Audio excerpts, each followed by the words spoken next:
not even there that I can show you until everybody is there. And it is my sincere prayers, it is my sincere wish that people can now understand where we are coming from and embrace this very effort to set every captive free. Thank you very much, Mazi Nnamdi Kanu, the leader of the IPOB. I'm so honored, but before we go ahead, we need to do the national anthem of the Biafran nation, because Biafra is a nation. It's not one of those contraptions. No, it is not. It's a nation, and it's going to remain a nation. And nobody can stop it, because it has come to stay, and nobody can change that. Nobody can do anything about it, apart from to embrace it. And I want to thank everyone that facilitates this to happen. It's my pleasure to introduce the national anthem of the Biafran nation.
Triumphant from all our foes, through the crucible unscathed we passed victorious, our trumpets pealing the glorious song. Play it, sing it, all hail Biafra.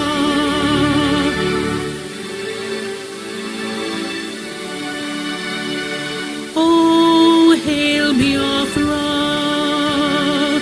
We shall always remember all that perished in the struggle for our freedom.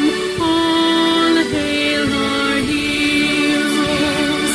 Our prayer shall be known both day and night. Say them always. All hail Biafra.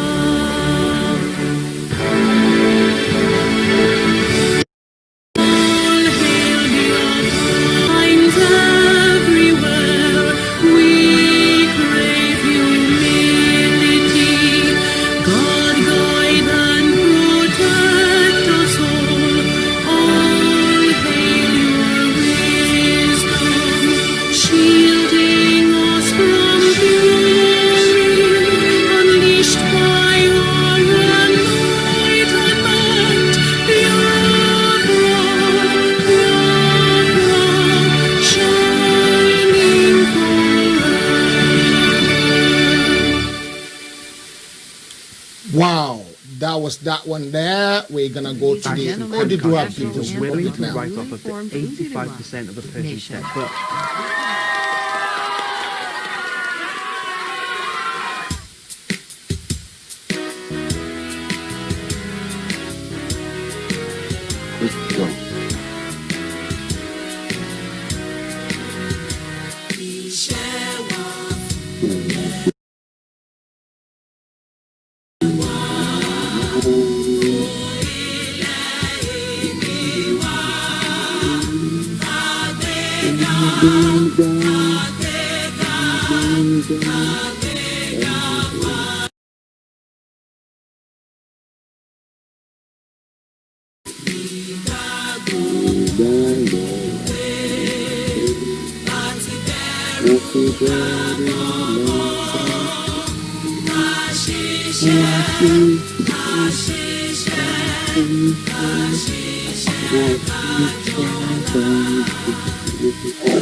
Wow, wow, wow, wow, wow. I think Mr. Timitope is back with us now. We lost him earlier on. So let's have him welcome our dear brother, Mazi Nnamdi Kanu, to the house. Mr. Timitope, over to you, sir. It's a great pleasure, I must say, seeing the one lion among the 1,001, animal in the zoo kingdom. It's a great pleasure to see a man of courage. It's a great pleasure to see a man who has foresight. It's a man who has, great focus for the people, for his people. And I must say, today is a day I would mark somewhere in the history of my life. It's a pleasure meeting you, Mazi Nnamdi Kanu, and it's going to be a great time out here. Okay, it's going to be a great time. Thank you very, very much. Thank you. Thank you very much, yeah. My people, wherever you're watching us from, please share this broadcast. Let it go viral. Even if we don't share, Nnamdi Kanu is there. His presence alone will share the broadcast. Thank you very much. First of all, Nnamdi Kanu, my first question to you, why did you think, what motivated you to start the struggle?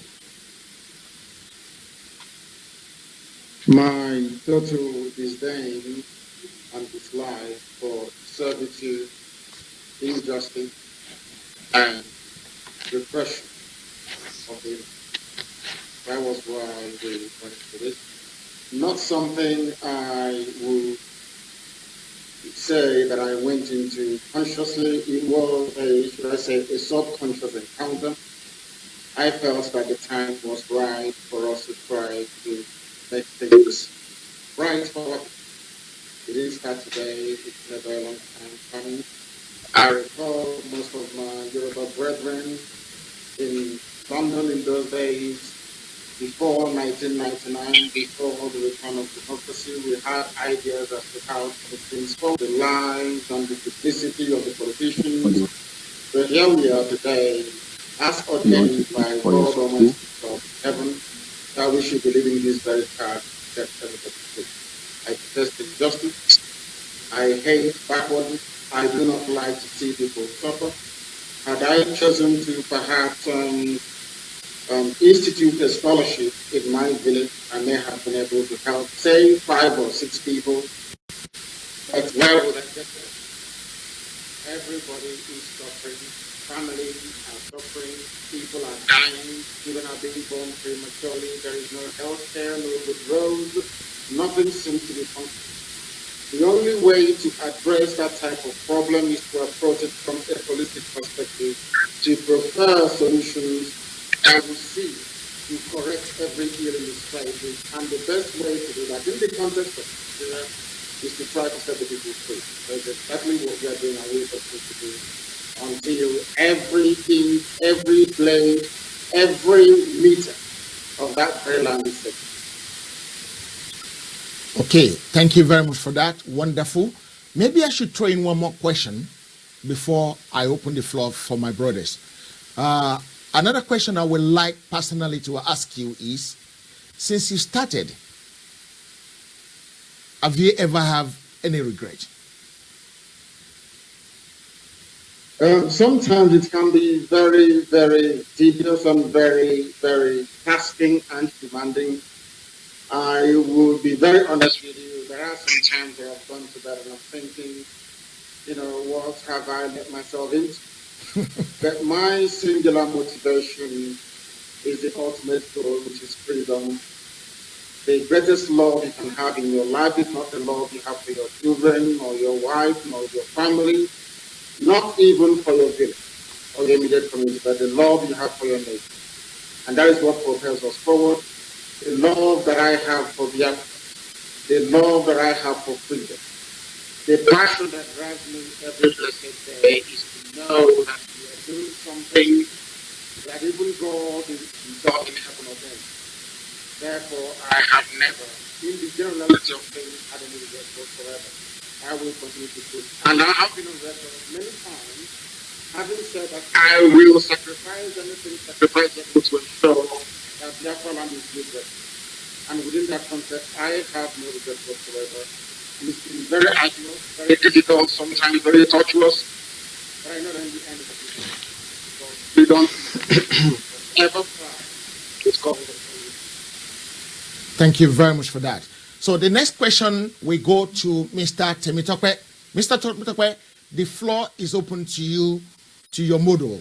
This man, you said to me privately, you admire him day and night every time you see him. So it is my pleasure to say you are free to ask him any question that you might want to ask him. Go ahead, Mr. Temitope. Yes, Mazi, like I said before, it's an honor to, ask you very pertinent questions as regards, the struggle and, the plight of your people, the Biafra people. They are our brothers. We love them, and we know that for someone of your caliber to be in the forefront of trying to ensure that, your people get emancipated from not just the political shenanigans going on in Nigeria. Also, you see a brighter future for your people. So my question is this: so far, I mean, what are your diplomatic, efforts as regards, actualizing, Biafra? Thank you. Thank you very much for that, and thank you. In terms of the efforts we are making, it is very consistent and it has been yielding very tremendous results. You don't have to go very far to understand, or should I say, to glean from the enemy, which happens to be those occupying Asaraf, as to the depth or to the extent to which what we are doing diplomatically has been able to affect them or affect their thinking or their policy, insofar as the sustenance of Nigeria is concerned. I am not at personal liberty, for reasons which I am sure you would appreciate, to divulge every detail of every meeting that I've ever had. But I'm sure that you're aware that sometime last year, I was in Geneva, and after that, I traveled to Washington. We have been doing a lot of work, not just myself, but the entire team as well. And I'm glad to say that that very effort we have continued to make is now bearing fruit. You're also aware of the fact that Garba Sheikh only a few days ago wrote what in his view was a counter to the letter from the British parliamentarians to the Secretary General of the Commonwealth. And in that very letter, he alluded to the fact that the work that IPOB is doing is casting Nigeria in a bad light, which is actually an anomaly, because what we are doing is trying to portray Nigeria the way it is and using our diplomatic channels to notify the world as to the hopelessness of that very Lugadian contraption. That is all that we have done, and that is what we'll continue to do. So you have to forgive me if I will not go as far as being able to give you some names.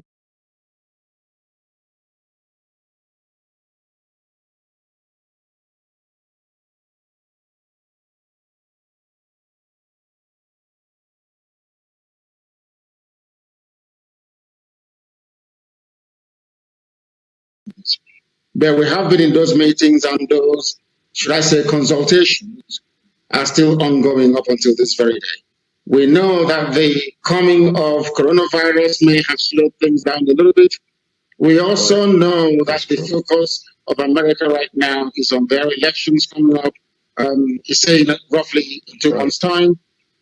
And I am very, very confident that in no distant time, the world will rise up and take note of what we have been telling them.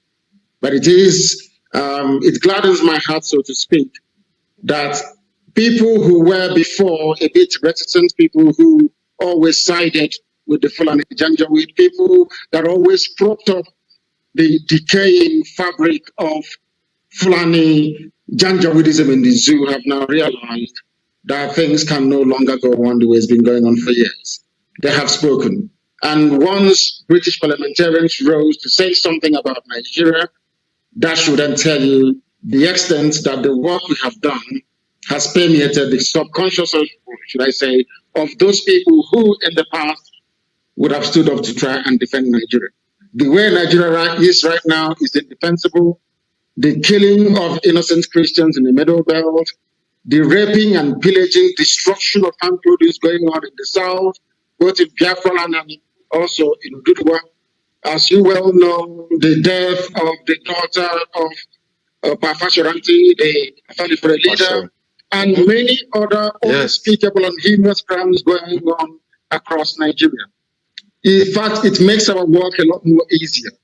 Because when we go into these meetings, all we need to do is to say to them, have you heard about this and that and the other?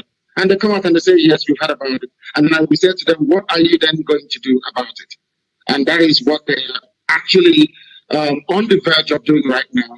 And I know that Corona actually did put a bit of dampener on a few things, but I'm quite sure that the early part of 2021, the world witnessed a new attitude towards the very nepotistic and very horrible terrorist regime you have in Nigeria.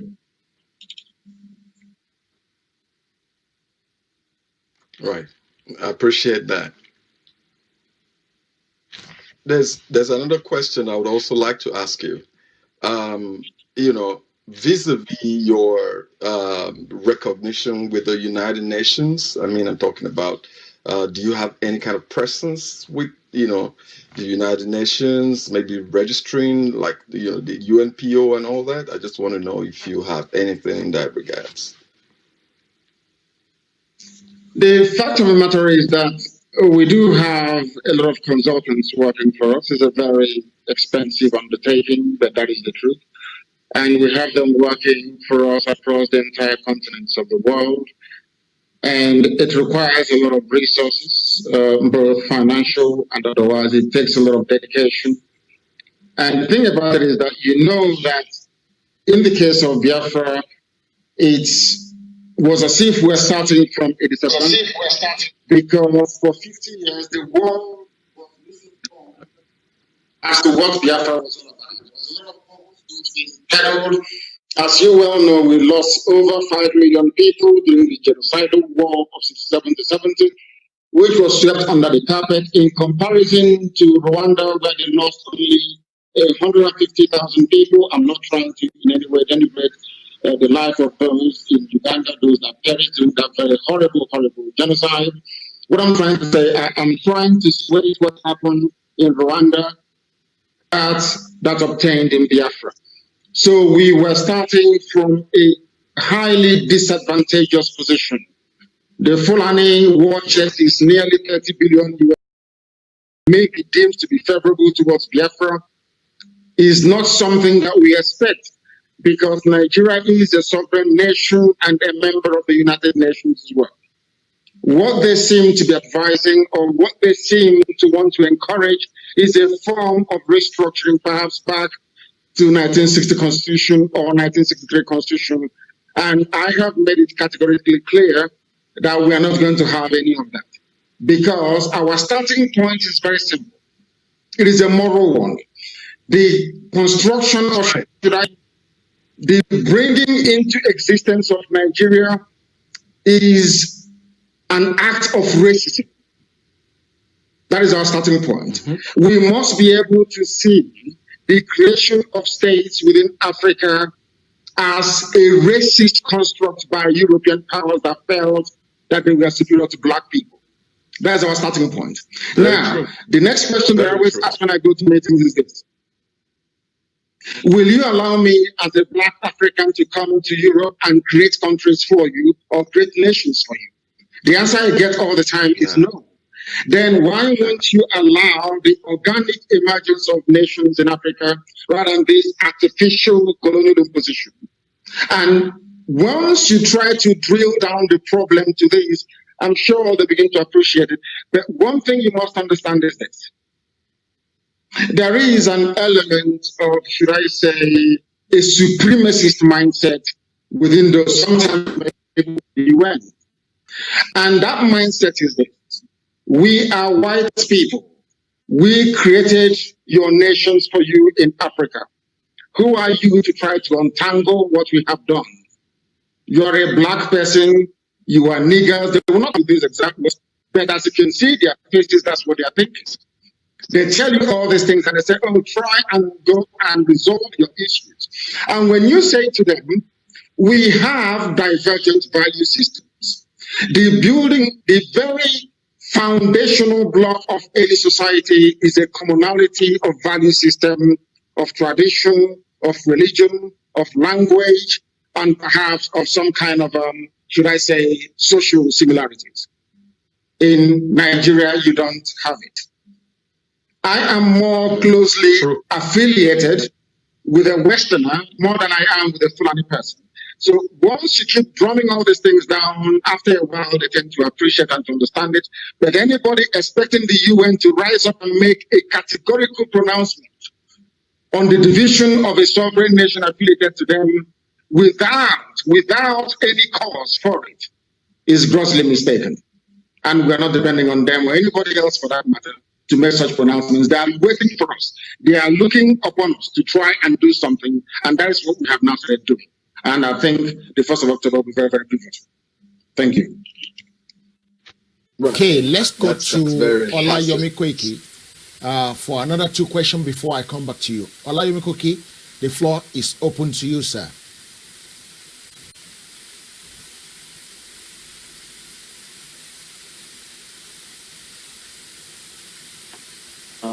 One that I believe will go. Sorry, I think we lost your voice. We lost your audio at the beginning. Could you start again, please, Olayomi Koiki?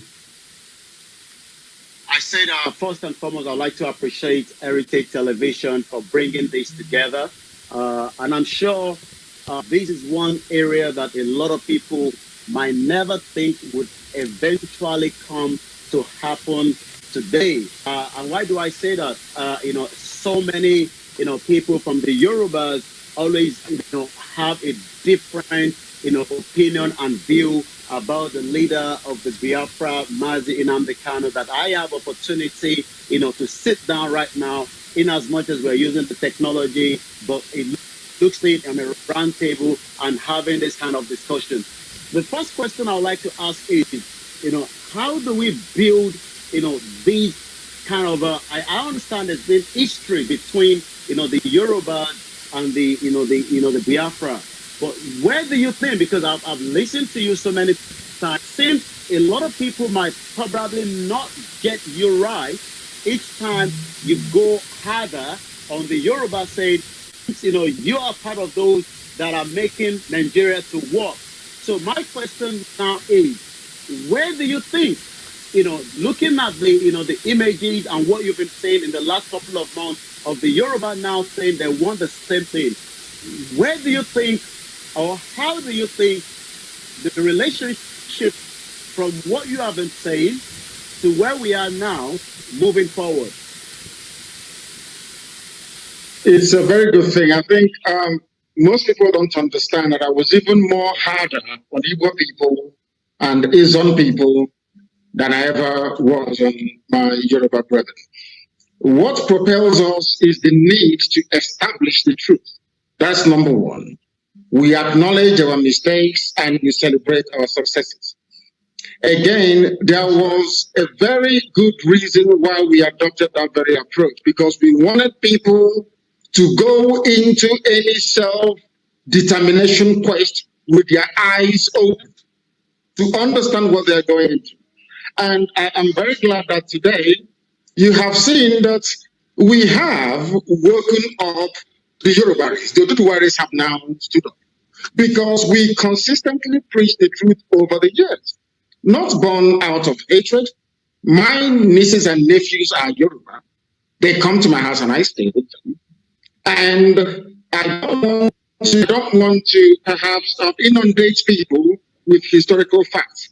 There have been some debates and discussions in the past about the close relationship between Oduduwa and Biafra, especially in a place called Igodomigodo, which is present-day Edo State, which is a perfect example of the fusion of Yoruba, or should I say Oduduwa and Biafra together. I can categorically say to you, or should I say confidently say to you, that the rise and the greatness of the Benin Kingdom owes to the very fact that that is an actual manifestation of what can happen when Yoruba and, or should I say, Oduduwa and Biafra were to come together. And that is a perfect example, and it's been flourishing for hundreds upon hundreds of years. These are the things we must understand, that we predicate all we do on truth. And once you preach the truth consistently and without fear or favor, over a period of time, it is bound to sink in. And I'm very, very glad to say today that the spate of self-determination, right across West Africa owes it to the hard work and tenacity of Radio Biafra and of late that of IPOB. It is something that I am very, very happy about and something that I will be proud of for the rest of my life. We have no differences, we have no issues, we have no difficulties. I believe that Biafra and Oduduwa side by side will make Africa a better continent and a place for all Black people to be. True. I come back in? Yeah, come back in, please, yeah. All right, thank you very much for that. I'll just quickly ask one more question, then I'll go back straight to the studio. Once again, we do appreciate those that are watching us from around the world. One question I'd like to ask is, the struggle of the Biafra, a lot of people might say it's taking a very long time, and they might be looking at the Oduduwa and saying, is it going to be the same line where the Biafra have been on this for a very long time? How soon do you think a Biafra nation will eventually come, to reality? Because the journey has been a very long one, and the Oduduwa as well, that are already asking that it looks like we want a Yoruba nation, to happen, a Oduduwa nation to happen tomorrow. But sometimes, we are also, looking at the Biafra. We're losing Olayomi Koiki bit by bit there. Yeah, I think I can make out the tail end of his question. Okay, go ahead, sir. What I have to say is this. No one can, with any degree of accuracy, predict the exact time that we are all going to be free.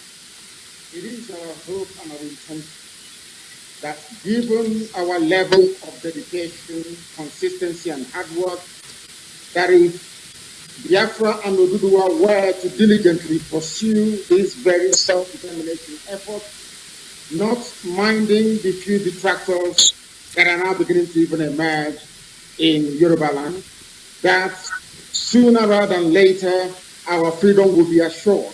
That depends on the level of hard work we are determined and prepared to put in. And that hard work must contain within it honesty, truthfulness, perseverance, and fearlessness. Very, very important. So that if you confront those we call affiliates, where we come from, the traitors and the saboteurs within Oduduwa Nation, the same way that we have managed to contain some of them in Biafra land, then our freedom will be far more easily assured. But I want you to understand something, that there are a lot of cons in seeing Nigeria continue. They too are not going to give up very easily.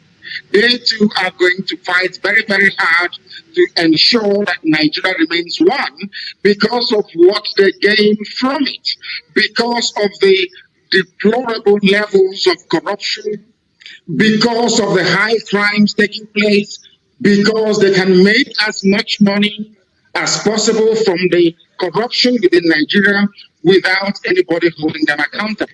These are the things we ought to be very conscious of all the time. But we have one thing in our favor. This is the very first time that we are coming together as people from the South, those who actually fought for the independence of Nigeria, starting from Herbert Macaulay to Bodo Kanaji. Remember that? Who later on, the Yoruba man handed over to Nnamdi Azikiwe. I don't know if people actually remember that part of history, that the Yoruba people and Biafran, so to speak, have collaborated in the past. And it yielded a very good result. The collaboration of the Yoruba nation, or to an extent the Igbo nation, yielded the independence of Nigeria in 1960. Because without Herbert Macaulay actually picking Dr. Nnamdi Azikiwe to lead NCNC, I don't think that the history of Nigeria would be as it is today. What we are trying to say is this. People say it's taking a very long time. It's taking a very long time. They are not aware of how many years ANC had to fight. They are not aware of how many years the Congress had to fight in India. They are not aware of all the forces acting against the emancipation of the ordinary people. When people are steeped in ignorance, it takes many years to educate them. Now, imagine if we had gone to war, say 2 or 3 years ago, when the army came to my house and killed a lot of people, as a result of which I also lost my father and my mother. Imagine what would have happened in 2017. But it had to take all the way to 2020, 2019, 2020, for the Oduduwa nation to emerge, to see that thing that we have been seeing and lamenting about all these years. That tells you. And in a short while, the Middle Belt will rise up as well. And when Biafra is lamenting and agitating for freedom, Oduduwa is doing the same thing. Middle Belt is doing the same thing. Now tell me which white diplomat will sit in their office in New York and say no to the yearnings and aspirations of the people. So nobody can put a time to it. Not even a pregnant woman. Sometimes you can say a woman can give birth within 9 months, but you're not even sure. We are hoping and praying and working very hard to ensure that it comes as quickly as possible. And with this newfound collaboration between the East and the West, between Biafra and the Oduduwa nation, I can assure you that freedom is far more closer than you think. Thank you very much, sir. I really appreciate that submission from you. Freedom is around the corner. I want to say a very big thank you to all the people that work tirelessly to facilitate what we're doing today. It's the beginning of something big to come. And this is going to be happening from time to time. It's not one-off. It's not one-off. I'm telling you now, it's not going to be one-off. We are going to work together. My leader said something that the IPOB rised up, the Oduduwa rised up. When the Middle Belt rised up as well, who can stop it? Who will stop it? No diplomat in any part of the world will ever try to stop it. Mazi, thank you for the effort you put in. In all the effort you put in, as anybody, any animal, I will call them, that is from the East, member of the Biafran, point any accusing finger on you, because sometimes we have to call names. We don't want to abuse, but we want to call names. As anybody try to point accusing finger to you wrongly, that what you're doing is wrong. If you go through the newspapers every day or social media, where we are very active, you will come across a lot of dissenting voices, I call them, some out of ignorance. Because you remember there was a time when the media from the West never wanted to hear anything about Biafra. But it took them many, many years to realize that what we've been saying about Nigeria is actually correct. The same way for some of these misguided people. But there are those, do not forget this, there are those who will raise an objection for the sake of it. Even when Moses led the children of God out of Egypt, some people were grumbling at all the miracles, despite the fact that he led them out, despite the fact that the Egyptian army drowned in the Red Sea, despite the fact that manna fell from heaven, they still grumbled. They not only rebelled against Moses, they rebelled against God himself in heaven by molding a golden calf to worship at the foot of Mount Sinai when Moses went up to God and get the Ten Commandments. That is man for you. And no other group of people exemplify or typify this very trait of self-denigration than Biafran people. So it doesn't come to us as a surprise. It is absolutely normal and it is healthy for what we are doing because we are going to run a democracy. And within that democracy, there is bound to be opposition to government all the time. And we want people to walk their way through their differences rather than resorting to some unsavory means as a way to, should I say, resolve their disputes. Why I'm saying this is this. People are bound. You cannot convince everybody. We are 70 million all over the world. There are bound to be a few voices who will say that they disagree because of what they're getting from Abuja, because their lover, their boyfriend is from Fulani, or perhaps they have one reason or the other to believe that the continuation of one Nigeria will favor them. People sometimes approach these issues from a very selfish, very parochial viewpoint. I read also about a very notable Yoruba elder saying earlier today that he doesn't believe, the freedom, that they fought for Nigeria. I was tempted to ask him, how about the Yoruba people in Benin Republic? How about the Yorubas in Togo? Are you telling me that Fulani man in Sokoto is more closer to you, both culturally, religiously, and otherwise, than your own kith and kin in Benin Republic? When I have the chance, I will ask him that very question. Sometimes people do things out of ignorance. When the white man came, the white man appointed in our area warrant chiefs. We didn't like them, but they endured up until this very day. So you must understand that we are black people, and where black people are benefiting, it is very, very difficult for them to try to see the bigger picture, the well-being of everybody. I think it's part of human nature. Anyway, but what I'm trying to say to you is that some people are bound to complain, but wait until the 1st of October.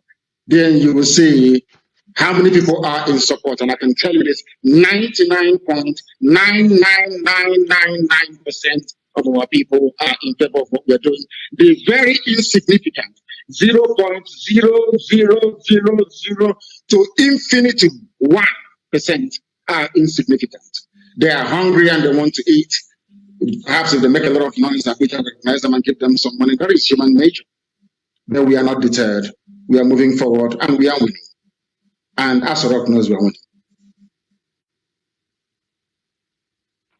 Let's go back to Mr. Temitope because we seem to have lost Olayemi Koike at the moment. We will soon get him back. Mr. Temitope, another opportunity for you to ask our leader of the IPOB, a very quick question. I'll give you another chance to take two. Thank you, Mr. Moderator. It's a great honor again, always when I ask him questions. I just want to know at this point, with the way things are, you see lots of groups coming up.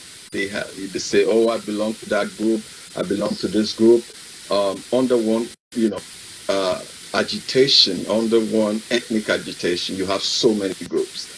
Of course, we know a lot of these groups are just out there because of what they want to benefit. They're just out there because they're spoilers. They're just out there because they want to get recognition. I know when you started this course, you weren't really concerned about, any of these things I mentioned because you were actually in the forefront of the struggle because of the plight of your people. Now, my question is, with the way you have, different groups, the lower Niger, the Masob, what is your synergy with, most of these groups? And I know very much from what I've seen in, so many protests, abroad. When the Igbo people comes out, it's one Igbo. But you hear most of the people down there in Nigeria, they'll say it's a spoiler. That man is this. I mean, bottom line of it, do you have any kind of synergy with all these groups so that, like my Yoruba people would say, they say when a man goes out in the morning to pee, it's only when you pee in one spot before you can get, that foamy kind of response from your pee to the earth. So do you have any kind of synergy, as it were, like, you might belong to different groups and all that, but when it comes to this goal of achieving the Biafra, you're all one? Thank you very much. You said, do we have any synergy? Yes, we do. And the synergy is the restoration of Biafra. We are all agreed that we need to restore Biafra. That is number one. And that's what we are pursuing. And what we are doing is no different from what has obtained elsewhere all around the world. Anytime a people has the need to free themselves from oppression, there's always a lead movement. And then you have other smaller actions. These people that you mentioned, can I ask you to please tell me one remarkable thing they've been able to accomplish? When we give an order, our people obey it. When we ask for something to be done, that thing is done. Anybody, we're not stopping anybody from forming any group or association to fight for something that they're fighting for. But what we are saying, and we continue to say, is that there is need for consistency. Once you have that consistency, then we can work with you. We have anything to offer. But don't forget that IPOB is the largest mass movement on the face of this earth. Now, are you asking us to have synergy with just 4 people? A movement of millions of people? You're asking a movement of such magnitude to find synergy with only 4 people? What I expect most commentators and like your good self to be asking is, ask them why you are only 4 in number. I mean 4. 1, 2, 3, 4. Only 4 people. With office platform all over them. With worn-out constitution. They're asking you, IPOB is in over 160 countries around the world. Are you telling me that there is something that you know or have that all these millions of people all over the world do not have or have not seen? So that is why we are welcoming and we're very open. But we don't work with people who have compromised these very noble points. If you are in the payroll of the civil government, the federal government, we will have nothing to do with you. Issue as many press statements as you like. It won't hold with us. If you are consistent, if you are diligent, if you're focused, as I have said repeatedly, live on air, on radio, Biafra, that this very group of people I see now agitating for Ududua, I trust them. I can work with them. And I know that regardless of what may have transpired in the past, that these people that I'm seeing right now, they are the real deal. And through them, Ududua will be free. I said it in the open. I have never said that before. All these years, I've never heard me before say that I trust a group of people from somewhere. I've never said that before. That this very Ududua that I see, I trust, and I'm prepared to work with. Now, if I am prepared to work with Ududua, agitators, Yoruba brothers and sisters, why won't I work with my own flesh and blood? I'll work with them. The thing is that some people don't like the truth. And we speak it and we say it the way it is. We are always truthful and shall remain truthful. That is why this very movement that I lead is the largest on the face of this very planet. If we come out to march, the land cannot contain us. That's how big we are. Maybe on the 1st of October, in a few days' time, the world will get a tester as to how big we are. Of course, COVID-19 restrictions allowing. Because I understand, even in London itself, that have said it's only 6 people that can come out. Not even 60. The police today said only 6 can come out. and we are trying to see how we can work around that. Therefore, what I'm trying to say to you, my dear brother, is this. We are open to people, but you must be principled.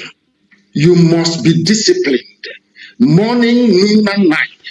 You don't waver.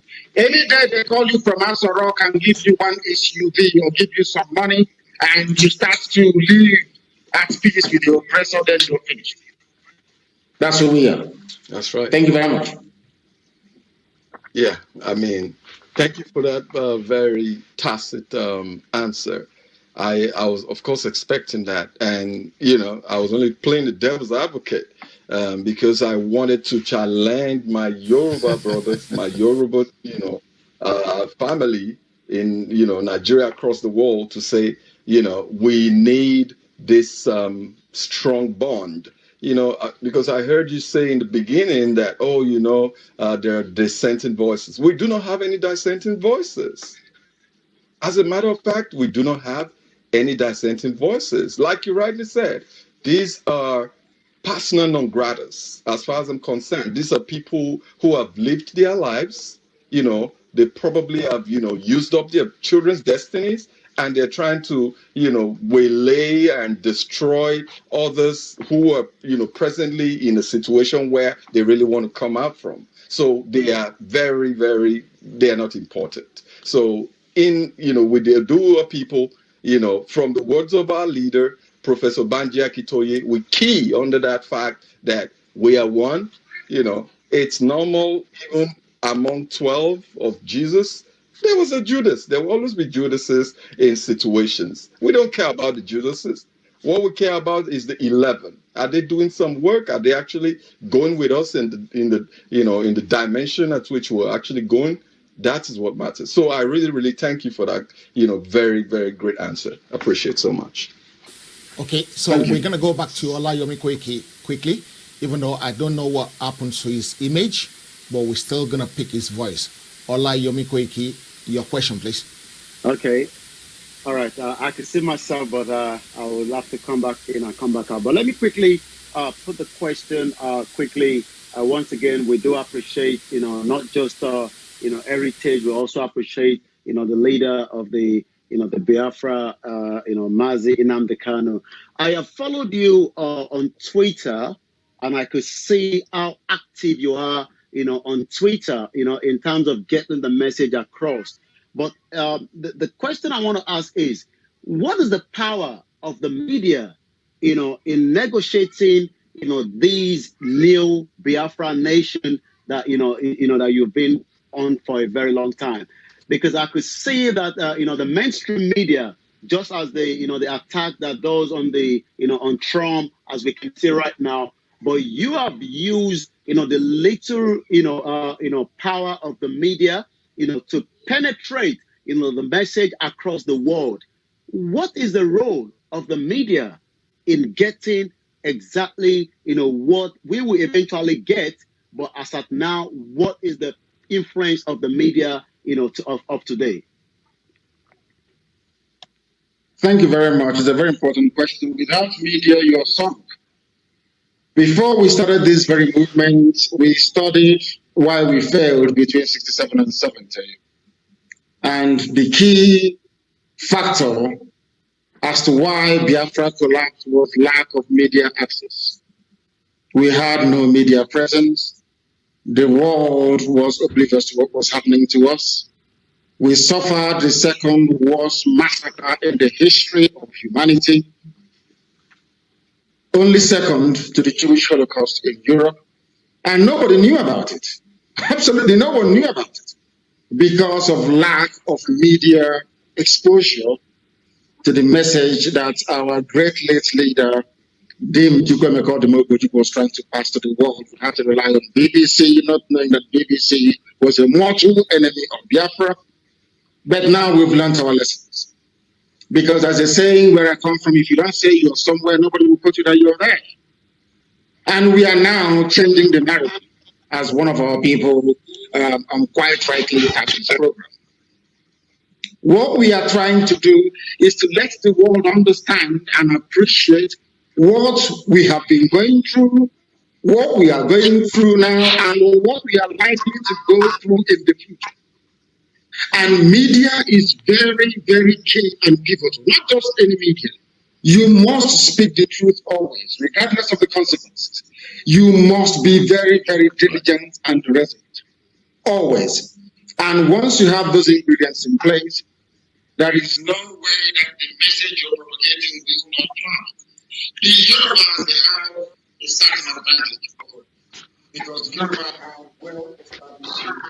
And one thing that cost me these days, having read through all the articles and articles about for self-determination, is one very simple thing.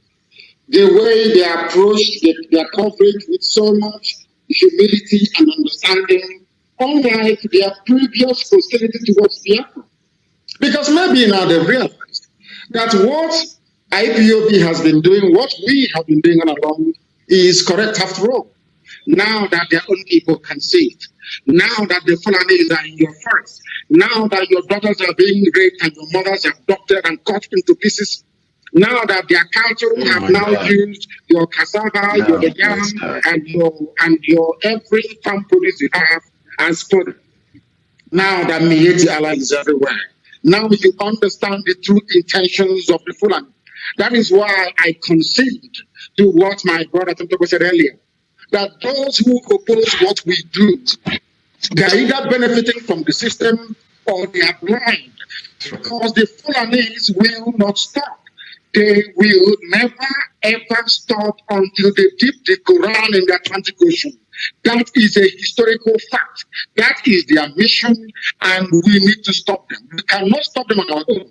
BBC cannot help you to stop them, because BBC have been bribed by the Nigerian government. Nigeria has very strong lobbying firms abroad, I'm telling you. Very, very strong and resolute lobbying firms abroad. CNN will not cover it. Now, if they refuse to cover your news, are you also going to refuse to cover yourself? That is one good thing that social media has done for us. And I am glad to say, not minding what Facebook is now doing, Facebook in Nigeria, that is not minding their duplicitous role in the suppression of truth in Nigeria, we have succeeded in permeating every nook and cranny of human reasoning and subconsciousness all over the world. Thanks to our it's not just me. My deputy is there, Uchemefo. You have our DOS. We have soldiers. We have warriors. Warriors. If you come to war against Biafra, IPOB on social media, you will never win. And these are people who are driven by self-conviction. People who understand the importance and meaning of freedom. Because for 5,000 years and more, we were free people. Until one useless white man and white woman came and said, you, from today your name is Nigeria. What Nigeria means, nobody knows. No. So they are deeply motivated. And we are grateful to social media for that. And we'll continue to expand. So media is very, very key. Thank you. Okay, let me give it to Temitope one more time before I rescue back from you. I'm going to ask you for an indulgence. We're going to give about 3 or 4 people the opportunity to call in, because we want to make it as democratic as possible, even though I will screen calls before I put it through the studio, because we want people that want to ask questions. You don't have to screen them. Let them come so we can educate them. Don't screen any calls. Allow them to come. Okay, no problem. So I give it to Temitope one more time and Yomi Koike another time before I rescue it and open the line. And I must appreciate all the people that facilitate this. I want to say a very big thank you to Yoruba One Voice, who is the go in between the two of us, who actually facilitate this, because without them, we can't even get hold of this big fish. We want to thank you again, Mazi Nnamdi Kanu, for your effort in saving humanity. I'm going to line some few persons down to ask one of our own, very, very own, the Biafran warrior that we have in house. One of our own, Justin Noah, will be one that will ask question. Mogaji as well will ask a question. I will put Mogaji first, then Justin Noah, and then we will throw it open after that. Thank you very much. Over to you, first to Olayomi Koiki first, and then we take it from there. Olayomi Koiki is all yours.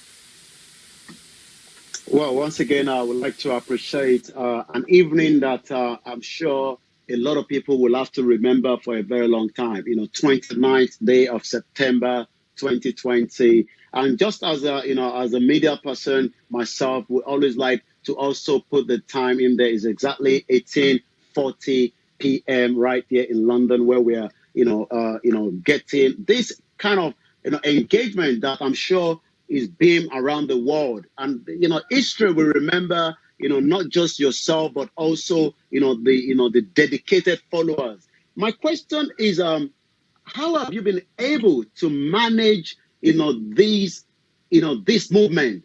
Because I'm part of the movement myself with the Odudua, and it seems each time I wake up I could see excited that we have actually started something. Some of them in their 80s, in their 70s, and they've always said, we can't go back because there's nothing called home. And you coming That's out right. with your bold face That's onto the right. screen, we can't understand how you've been able to do it. And I'm thinking, okay, if I'm being able to do it, you have done this continuously for over a decade. How have you been able to manage it?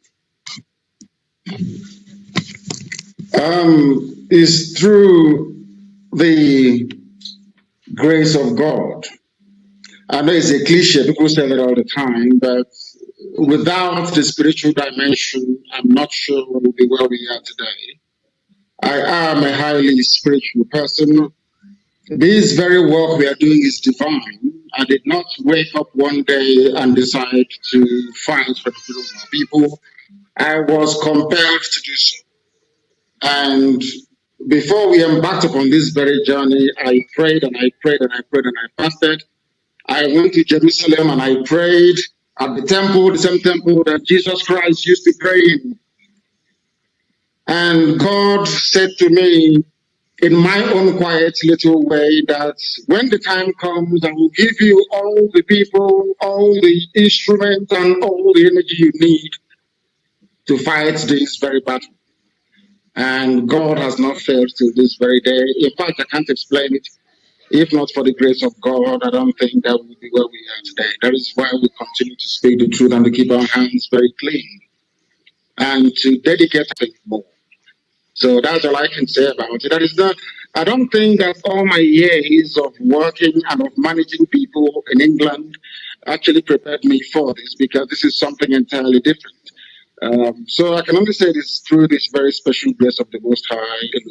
Without God in heaven, I don't think IPOB will preeminent. Other groups have come before us, but we came. And in a manner of speaking, anything we touch turns into gold. That is why we are preeminent, right across the face of this very planet. Preeminent, I can assure you. And it's by the grace of God.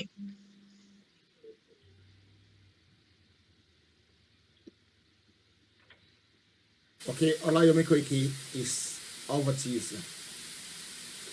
I'm just I've been looking at some of the, the comment coming through as well, and I'll pick one, later on, but most people are quite a bit of, there's a lot of excitement out there, because I'm someone that follows, what is happening on the social media network, and based on what I'm seeing there, there's a lot of energy out there. Moving forward, between, these, kind of collaboration. I'm talking about not just collaboration of a presentation like this on the media, but also collaboration internally. I mean, I've had a lot of people that watch what we do, from the Biafra, and the same thing vice versa. And I mean, I know a lot of Yoruba that probably even disagree with you. We sneak through and listen to you, maybe or not on a live broadcast, because I know a lot of people that disagree with what I am doing as well, and they can't watch it live, so they probably watch it after the broadcast have ended. But moving forward, I mean, we've had, you talk about, the leader of the Yoruba World Congress, Professor Banji Akintoye. What is the way forward, to see, this kind of, a kind of collaboration that can end, this location 9, also known as Nigeria, because Nigeria of today, like you said, is not just a fraud, it's also a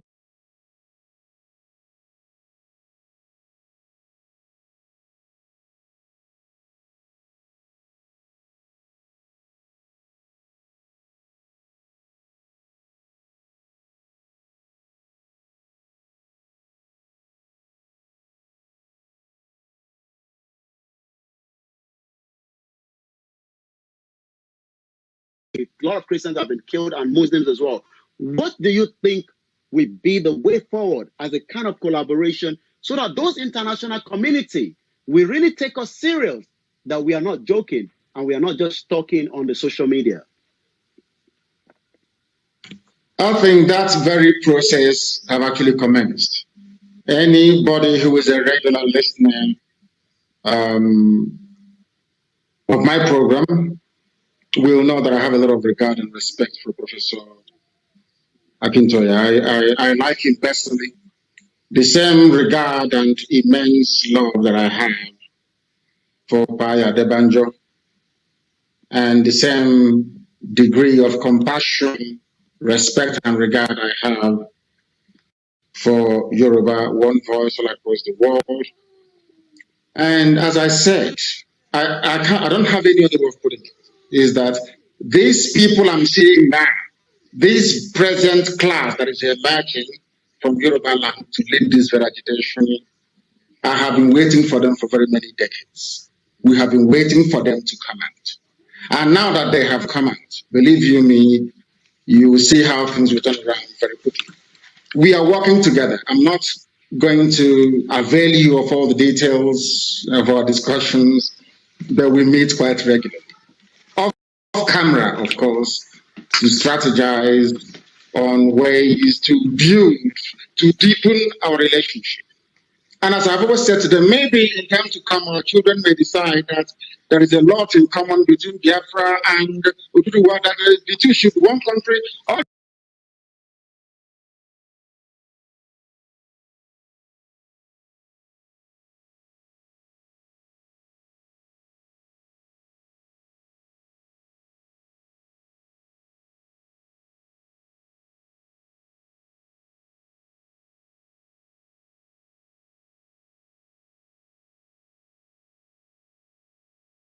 they need to do is to go and go to the refuge of the corner. Even at that, I do feel sorry for the Hausa people. And maybe, who knows, one day they too might also come on board, because what concerns me concerns all of us. We just want to be free. And those, I can't even mention their names, because if I mention their names tonight, I'm sure the zoo will go into a meltdown. But I'm meeting with them, and it's going very well. So far, so good. Thank you very much for that. Temi Tokwe, it's now your turn before we bring in a few people that might want to ask questions. Go ahead. Thank you, Mr. Adi Thomas. My question is in respect to the October 1 rally. And, Yes. for the Oduduwa Nation under the auspices of, the Yoruba World Congress and every other association under, the Yoruba, the Yoruba Nation, YOV and all that, OPU and all the rest. We're most concerned about security. We know that, we come from a place where the life of humans means nothing to the security agencies. If they can't get you the right, the way they want, they cook up stories against you. That's their way. What are you doing as regards, your people trying to maintain? Because we have gone steps way, way ahead to checkmate whatever, what plans the security agencies are trying to do, because there are eyes watching all over Nigeria, watching them at this point. I must tell you with all, sense of responsibility that, nobody will be shot. Nobody will be shot at. I mean, peaceful is what the rally is for us. Very, decorum-like is what the rally is for us. We should make, the world see what we're agitating for responsibly and in a very decent way. Do you have anything as regards that, in case, you want people to support the agitation of the Oduduwa people? Because we don't want a situation where people go on the street. Yes, people are very upset. People are angry. I do not blame them if they start, throwing whatever. But at this point, we do not want anybody. We don't want bloodshed. We don't want anybody to be shot at. I mean, I know you command 99.9 strong voice over the people of Biafra. Do you have any agitations? I mean, do you have any plans as regards, telling the people to be very decorum-like and, following, orders as regards this rally 2020? We are going to be sitting at home on the 1st of October. We sit at home. Okay. But in the diaspora, we will join our brothers and sisters we're going to have joint rallies abroad. But in the zoo, on Biafra land, we're going to sit at home. We're not coming out. Because we know how they operate. When the time comes for us to confront them, the world will know about it. That time hasn't come yet. But right now, I believe that the 60% of the work has been done. The world now understands how hopeless,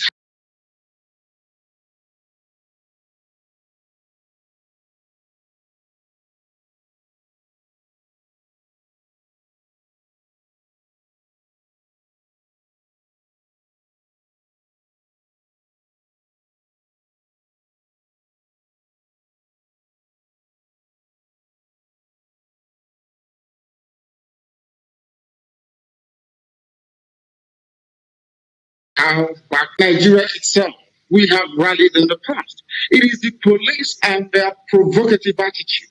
They want to provoke people because they want to kill. People don't understand the psyche of the Fulani.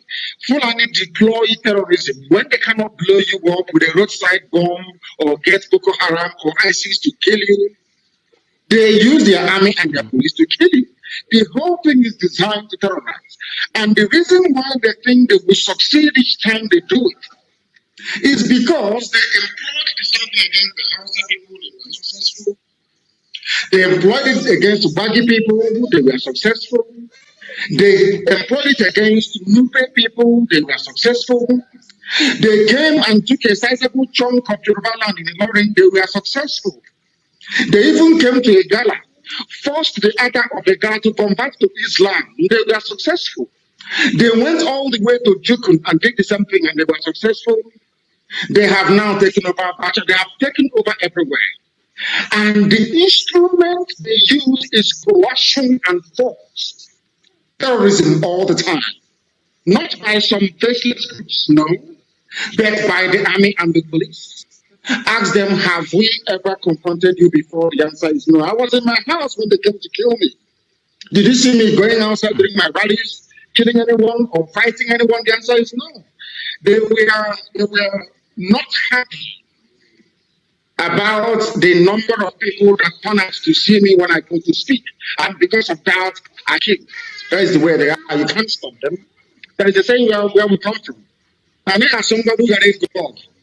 Because there is death in what we are doing doesn't mean we're not going to agitate. We still agitate anyway, regardless. And I want to assure everybody, we are going to conduct ourselves peacefully as we've always done. Even if we see us outside in Nigeria, talk less of who to shoot. But our Yoruba brethren who are coming out, those who are coming out to rally, they must do so very peacefully. You have your media behind you. You have your people behind you, in the main behind you. I don't think that Sanwo-Olu of Lagos State can come out and say, those Yoruba people who are agitating, go and shoot them. But in Biafra land, a governor will stand up and ask, even beg, if beg Buratai, please go and kill them. A governor will do that. Anytime, any day. So you people are miles ahead of us when it comes to that level of understanding, but we are getting there very slowly, and I am sure, and I do hope and pray that no lives will be lost on the 1st of October.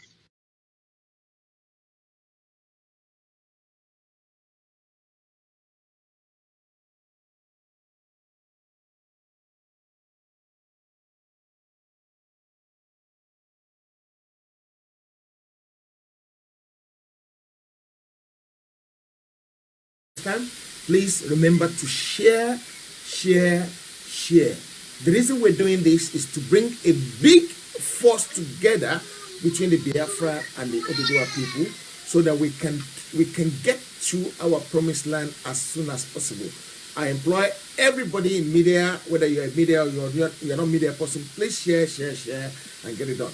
Like I said, I promise and sign you, our petition. and sign the petition. No, Mazi, we actually give an order about that. Yeah, the petition is not for Yoruba people; it's for the people of the southern Nigeria, being marginalized. When they want to appoint people, they appoint 98% of the northerner to a post and only give 2% to the southerner.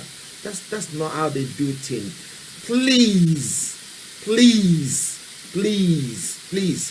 Jimo as Akim, yeah, we can accommodate it. It's not a problem. Let them try to do anything. Heritage Television is registered, and nobody can stop us from doing this broadcast. We're allowed to do political broadcast.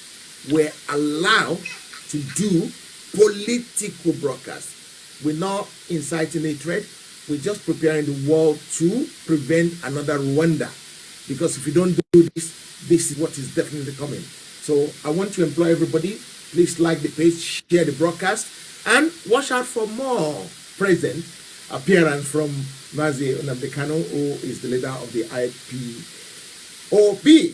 So my first caller, please, caller, go ahead with your question. Caller? Hello? My brother. Yeah, go ahead, yeah. Do I have a question for my brother? Maybe you want to introduce yourself first, sir.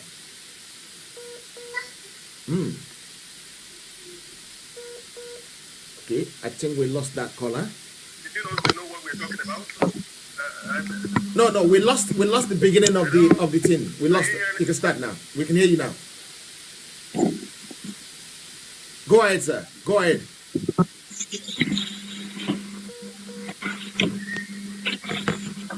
Okay, we have so many phones, so even if one is messing about, we'll use another one. That's not a problem at all.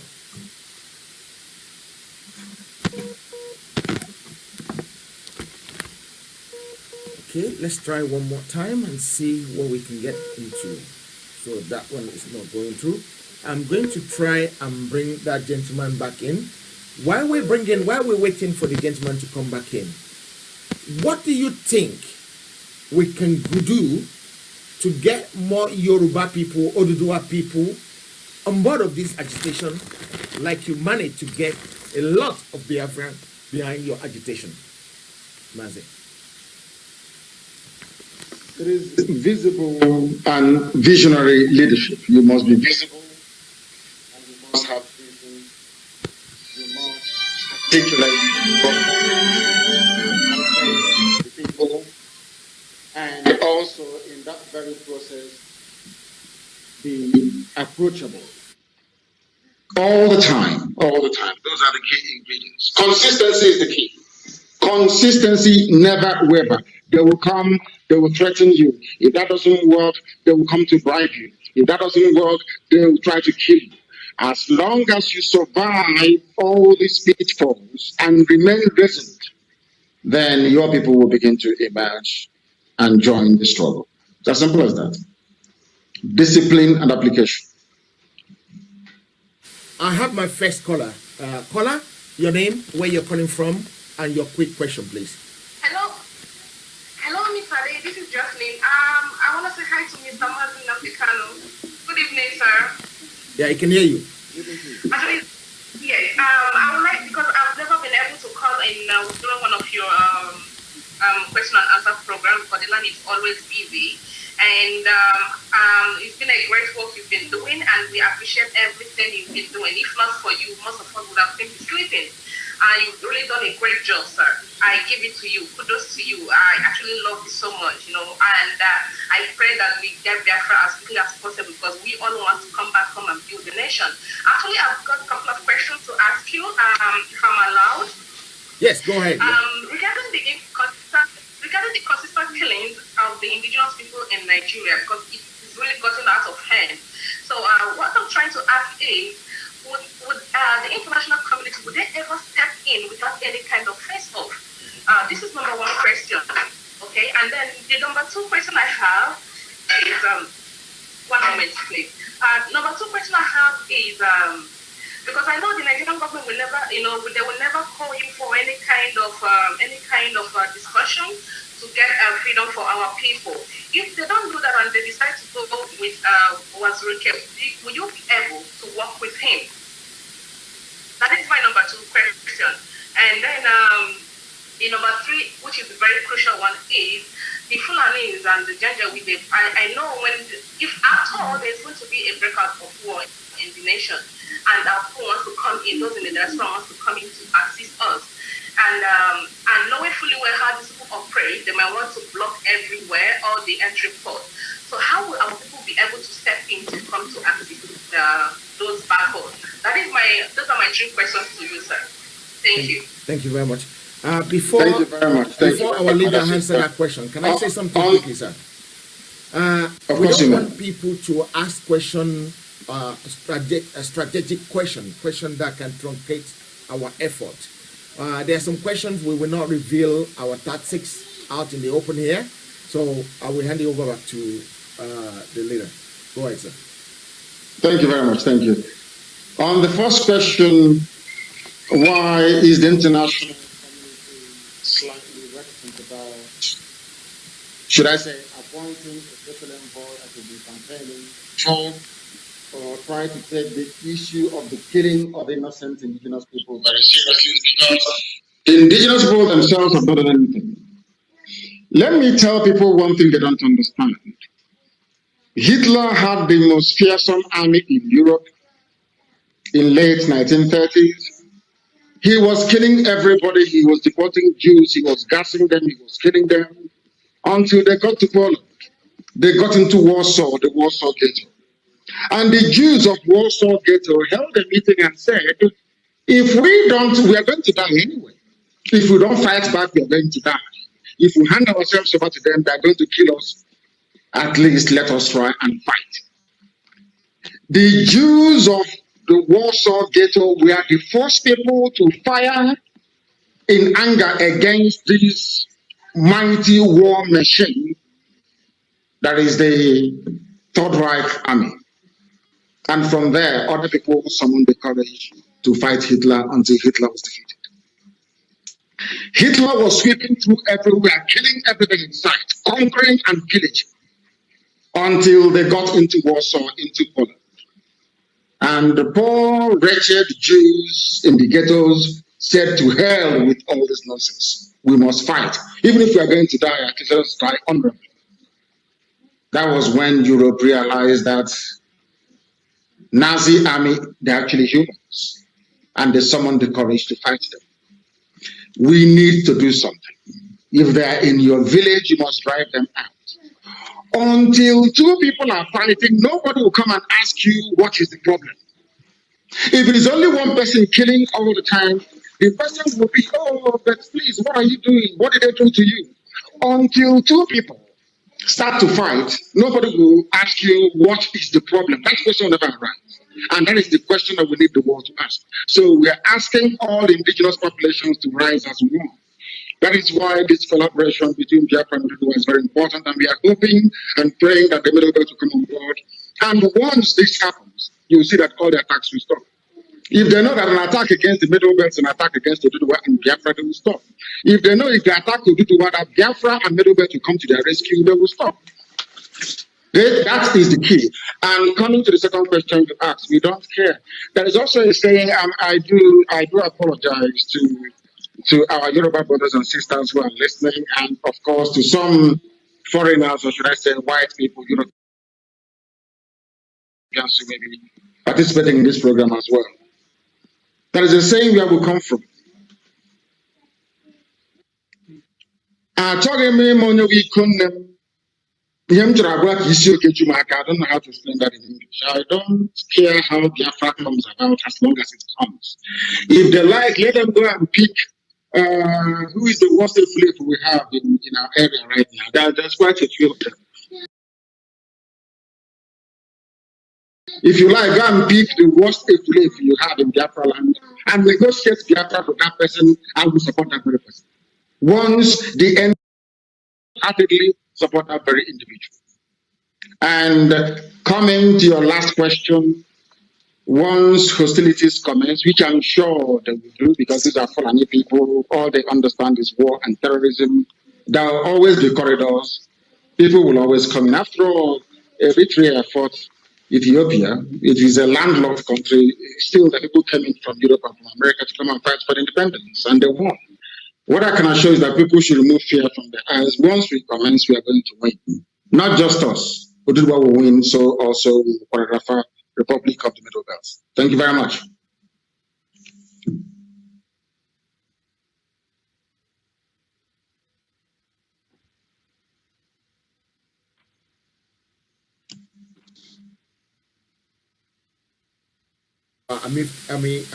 Formidable leader, thank you for everything you're doing for us. We really appreciate you.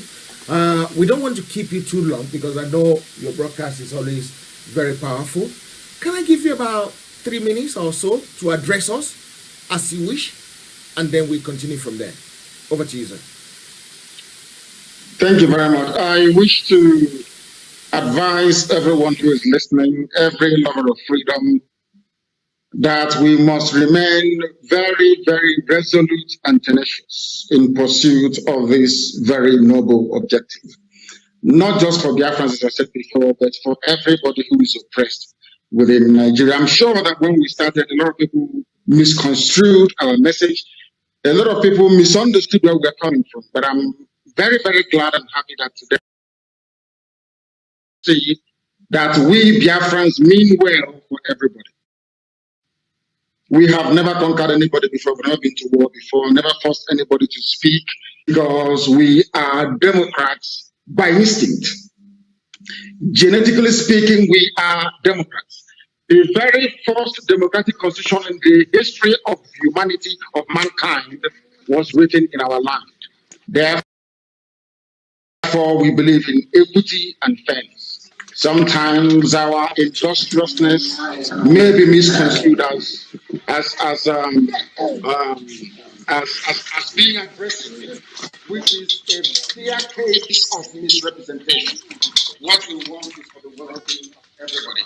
And rather than people complaining and crying about Fulani Ganja Buddhism, there are terrorism everywhere.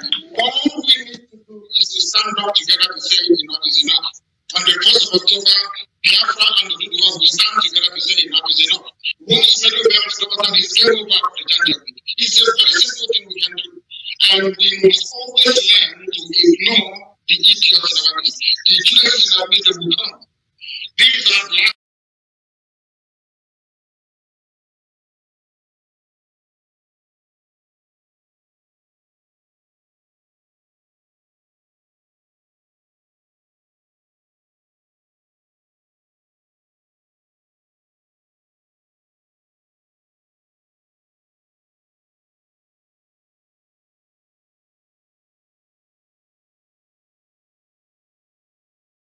Rise up to fight for your people, you are more than welcome to do so. But you must be made of the right pedigree. You must have all the ingredients together. You must be determined to carry it out to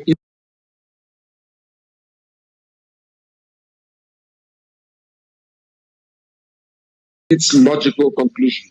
Not it. They've offered us everything and we said no to them. Nothing. Freedom is priceless. It's immortality. Any generation that gets freedom for their people, they become immortalized. Till tomorrow morning, people talk about George Washington.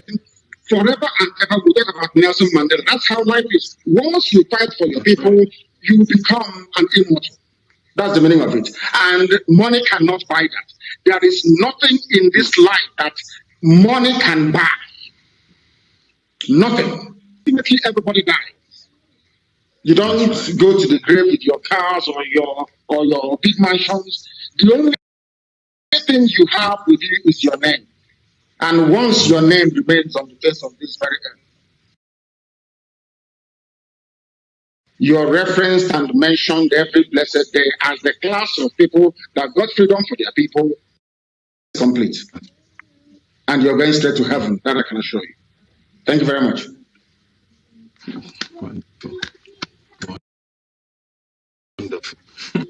That was very powerful. That was very, very, very powerful. Well, I have another caller who wants to ask a question. Caller, go ahead, please. Good evening. Go ahead. Yeah, we're listening. Good evening. Yes, I want to greet Mazi Nnamdi Kanu. I also want to thank Heritage Multimedia Commission for this great privilege and this great broadcast. My question goes like this: after this,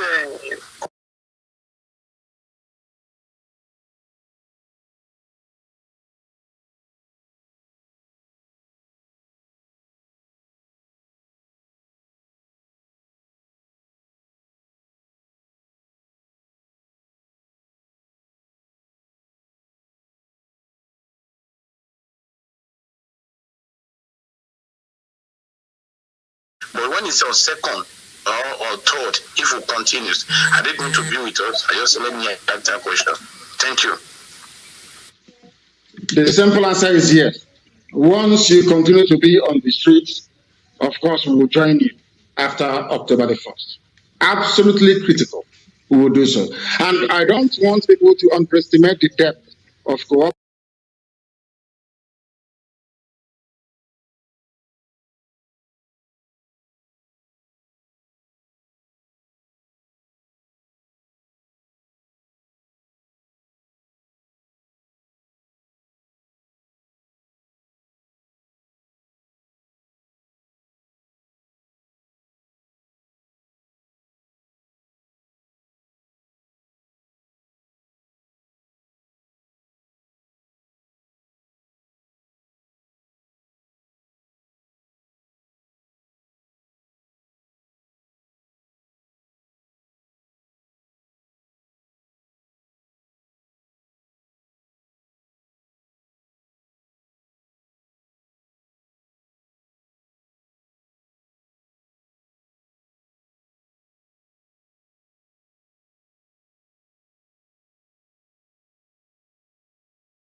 Is watching with so much keen interest. It's been a big honor to have somebody like you in our midst. Sir, you were asking a question before we lost. And that on this journey, of course, we are together and God will bless all our efforts. I just want to wish him well and to wish the Igbo, Biafra, and the Yoruba Oduduwa nation all the best in our future endeavors. And may God crown all our efforts with freedom. On that, there will never be a compromise. The two are going to go together and actualize their dream of independent state. And by that, that is the resolve to which we are addressed and to the resolve that we shall accomplish. And let it be said that on this particular day, history was made, and I am glad to have been part of it. Thank you so very much, and God bless you all. Fantastic, thank you. So thank you very much. It wasn't a question. You said your prayers. Thank you very much. There's no point in trying to answer a statement. It was just a statement to tell us how they work very hard. Let's pick this one from +727. Caller, your name, where you're calling from, and very, very quick question. Go ahead. Thank you very much. Good evening to my great leader. My name is Ikenga Oluago, and I have a very special question for our leader. Some of our pastors, especially in Biafra land, have become so xenophobic in nature. So I want to know, what should we do to such people? Those who have made it possible, like they are doing everything humanly possible to make sure that the actualization of Biafra is impossible. So how should we treat such people? Thank you very much. Thank you. Thank you. What we do is that we give such a person the IPOB treatment because by virtue of what they are doing, let us understand when somebody comes out to say, I am against IPOB, I'm against Biafra, or by extension, I'm against what Oduduwa agitators are doing, what that human being is saying is that they love the terrorism going on in Nigeria. What they are saying is that they love the unemployment going on in Nigeria. What they are saying is that they love the fact that 4 refineries can be shut down with the attending loss of jobs and refined petrol brought in from abroad at such huge exorbitant prices, a depletion of the nation's foreign reserves. What that person is saying is that the Fulani can come and rape and kill at will, that they are happy about it. What that person is saying is that the army and police of Fulani extraction can come into our land, kill innocent people and get away with it. What they are saying is that they are Fulani slaves. What they are saying is that they want us to continue to live in servitude and oppression. Such people, quite frankly speaking, doesn't deserve to live. But because we are peaceful people, if they have come to perpetuate our existence in the misery that is Nigeria, we shall also make their lives miserable. Thank you very much. Caller, go ahead. Your name and where you're calling from, sir. Okay. Hello. Good morning, my leader, my able leader, Mazi Nnamdi Kanu. Good morning. I'm calling from Malaysia. Go ahead. Good evening from here. So my name is Ofod Meme. I'm from Imo State. Is that or not? My question is this: I have been calling you Friday interactive to because I had that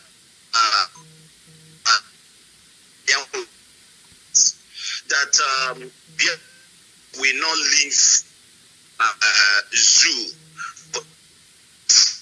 Instead, the invaders or the invaders, they will leave zoo for Igbos.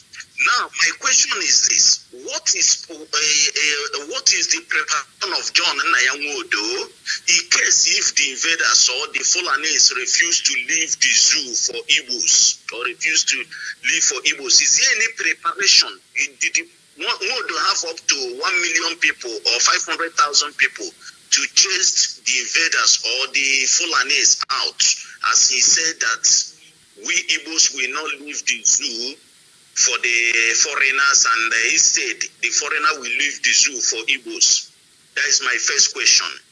Then my second question is this: what are we going to do for all these pastors that perpetrating because of the money, because of tithes, and the selling ourselves? Because now I noticed that Tony Nnamdi NLC are the one sparring anywhere that IPOP members are having meetings in the East. They are the one. Tony Nnamdi is in the forefront with all the criminals that he's training to pointing family meeting to zoo, what do you call it? Zoo security agents like DSS and military or police. What can we do to make sure that all these people bring to justice? Thanks so much. This is my question for now. Thank you. Can I say something before you answer, sir? I know it's a question for you, but what I'm saying is that people should not ask questions that will truncate what we're doing. Whatever we want to do, we can't keep discussing it in the open air because it's not going to help us. Please, let us bear that in mind and ask questions that make sense. I'm not saying your question doesn't make sense, but there are some few things we need to bear in mind, that we need to ask questions that will not give anything away to the idiots we're dealing with. Thank you. Is there anything you want to add to that, or should I just go to the next one? I think you've answered it. What I want to add is that when people make statements, then we hold them accountable to them. So if anyone saying that they're not going anywhere, he said that the Fulanis will go, then when the time comes, you ask them what they have done in relation to Uzo One and all the massacres that the Miyetia carried out in Enugu State. You find out that it's still the same story. Nothing is happening and nothing will happen. And more Fulani settlements in our forests are springing up every blessed day. And coming to the issue of our society, leave people to their conscience. As I said, IPOB, we command the attention, loyalty, and devotion of 99.9% of our people. When you're used to counting in billions, what is hundreds to you? So we always win. Thank you. The next caller, please go ahead. Yeah, your question, please. Make it very, very brief. Yeah. Yes. Am I on now? You're on now. Yeah. He can hear you, but you might not hear him. But I think you can hear him. Yeah. Okay. My name is Paul Uni. I'm calling from Abeokuta in Ogun State, Nigeria. Wow, brave man. Yes, it's wonderful having you here, and I commiserate with you that you lost your parents in this struggle. Some of us have also lost one thing or the other over the years. So it's wonderful for a people that have identity, nationalities to go on their own. But my own worry, and the worry of some other schools of thought, is that just like the Catalonians, that they have struggled and struggled and struggled, how do you see us achieving this goal? That is one part of the question of the Oduduwa Republic, the Biafra, and the other nationalities in this country, especially those up north that are suffering, that they are being killed on a daily basis. How do you see us achieving it? If we do a rally on the 1st now, everybody goes back home, nobody can maintain it. Let's not deceive ourselves. Nobody can continuously do these rallies and be on the streets 24 hours every day. They will bring out the military and everybody will go back home. Now, how do we eventually achieve this? The Yorubas have gone to the UNPO. How do we go further? How do we achieve this? When we have a country that is legitimately, constituted as a nation, who has the power of the military, power of the forces behind them. That is one part of the question. The second part of the question is, what is Daddy, can I stop you there, sir? Can I stop you? You can only ask one question from now on because of time. And it's the same question, but the second one is very important too. Okay, go ahead. Go ahead. Very, very important. The second school of thought says that, okay, when Jonathan was there, why didn't he put his own people all over the places too? These people have put their own people all over the places. In 2023, if an Igbo man becomes president or a Yoruba man becomes president, if they also put their own people all over the places, build the rail lines like they are building a rail line from Kanu to our places, how do you see that as an option? Thank you very much. Thank you, my dear brother, for calling. On your first question, how do you sustain this very effort is how we have sustained it over the years. Consistency is what gives you victory at the end of the day. Mandela was in jail for 26, 7 years. Consistency, eventually he won. And we do concede, of course, that the lives of Steve Biko died in the process because blood will be shed, people will die. That is the nature of the beast that we are facing. But that shouldn't deter you. That was exactly what we did. That was why the white man came in, and should I say Europeans, and divided the great Yoruba nation into three. Some Yoruba people are in Togo, some are in Benin Republic, some are in Nigeria. And I ask you to go to England and tell me in how many countries you have English people. They are in one country in England. In how many countries around the world do you have, even Switzerland, that is a combination of France, of Italy, and of Germany. They all have the right to independence. I was in Geneva. I saw Geneva. Geneva has the right to become independent tomorrow morning from Switzerland if they want to. The canton system they have is a very loose form of devolution. Now, let me tell you this. People in Africa, we always put fear first before we do anything. That's always fear. The army will come. Listen to me very carefully, please. Britain was very mighty, but George Washington defeated them. America is the greatest country in the history of humanity. The longest running civilization since the man set foot on this very earth. But they went to Vietnam and they were humbled because the Vietnamese were fighting for their land. When you fight for your land, you don't get tired. Biafra was able to hold out against Britain and the rest of the world for 3 years with nothing because they were fighting for their land. People must understand this. What you're suggesting, what you're implying is that Fulani terrorism should continue unabated. What you're suggesting is that what the Japanese are doing, what Mietiala is doing, raping and killing, it could be your daughter tomorrow. Yesterday it was Pajuranti's daughter. Tomorrow it could be your own daughter. How would you feel? That's right. So you're telling me that you're prepared to hand over your freedom to a bunch of marauding, nomadic terrorists just without a fight because you are afraid, because you don't know what might happen. Let me tell you something. You have heard about Arab Spring. You've heard of every revolution in the world. One thing that Biafra and the Duduwas are going to accomplish now is to have the first genuine mass uprising in the history of Black Africa. If it means we have to stay on the street for a year, then so be it. Are there no Yoruba people in the army or police? Are they going to kill their own people? Are you telling me that Biafrans in the army and the police fighting against a tidal wave of terrorism is going to kill their own people to protect Fulani interests? Anybody who is for one Nigeria is a Fulani apologist. If you believe in one Nigeria, that means you want Miyetti Allah to control your life. And it can never happen. Now, let me tell you what we're going to do. You are now about to see pressure sustained. It's called civil disobedience. Martin Luther King used it in America and it worked.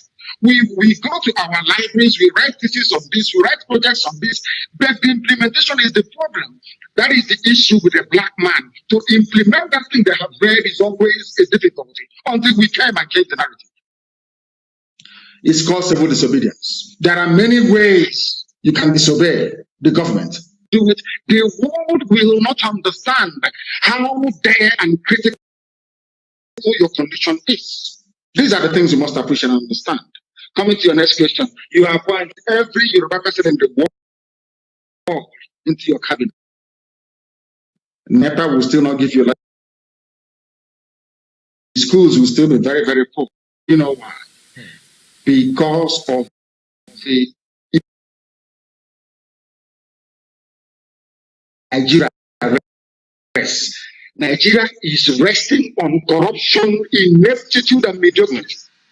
Even if Jesus were to come down from heaven to be the president of Nigeria, things can never improve. That is the way the place is. And let me ask you a simple question. Did your grandfather or your ancestors create Nigeria? Who created Nigeria?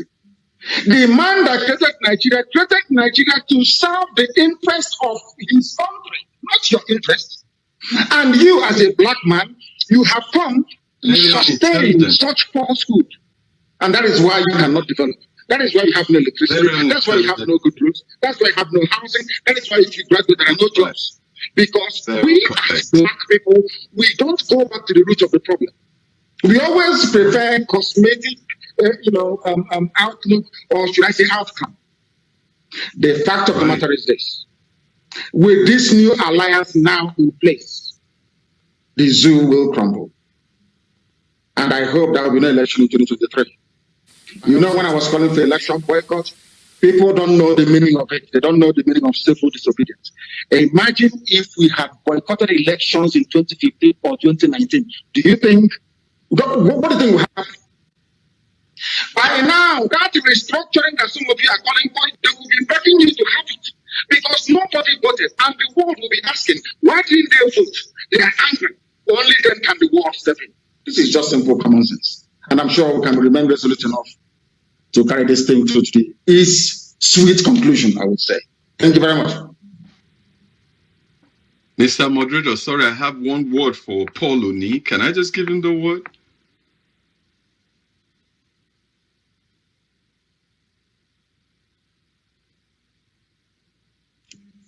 I can hear you. Okay. The guy, Mr. Alagbala, on this one, could you go ahead quickly, and I will be taking Maurice after that. Please, caller, because of time, my brother has been sitting there for a long time. The line is now closed. It will be back here very, very shortly. The two caller I have on the line now is the two caller we're going to take, and I'll bring it back to the studio. Mr. Alagbala, could you go ahead, please? Yeah? Thank you very much, sir. First, I want to greet a great leader, Nnamdi Kanu, Mazi Nnamdi Kanu.